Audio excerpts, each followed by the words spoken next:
Syederalun Kip Biren menerima surat suara pemilu 2024 pada Jumat 5 Januari 2024 malam yang diantar dengan 3 truk besar dari Belawan, Sumatera Utara.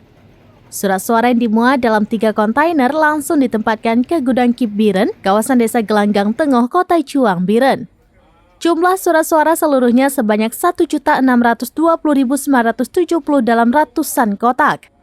3 truk besar mendapat pengawalan dari Panwaslih Biren sejak dari Pelabuhan Belawan sampai ke gudang Kip. Ketua Panwaslih Biren Rahmat Esos MAP mengatakan truk berisi dokumen negara tersebut berangkat dari Pelabuhan Belawan sekitar pukul 22.30 waktu Indonesia bagian Barat pada Kamis 4 Januari 2024 dan tiba di Biren sekitar pukul 20 waktu Indonesia bagian Barat langsung ke gudang.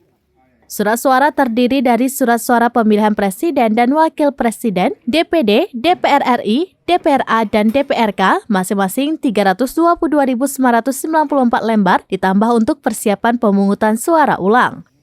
Setiba di gudang Kip Biren, Kapolres Biren AKBP Jatmiko SHMH, Sekdaka Biren Insinyur Ibrahim Ahmad, serta Ketua Kip Biren Saiful Hadi SEMM dan jajarannya melihat secara dekat dan dibuka secara resmi.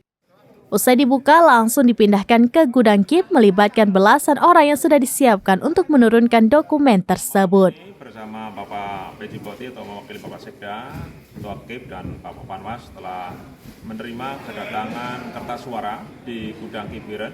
Adapun kekuatan pengamanan dari Polres Biren diterjunkan sekitar 35 orang, ditambah personil dari Brimob Banda Aceh. Dan SOP yang kita lakukan adalah dari 23 tim penggeser kertas suara dari truk ke gudang, kita lakukan penggeledahan.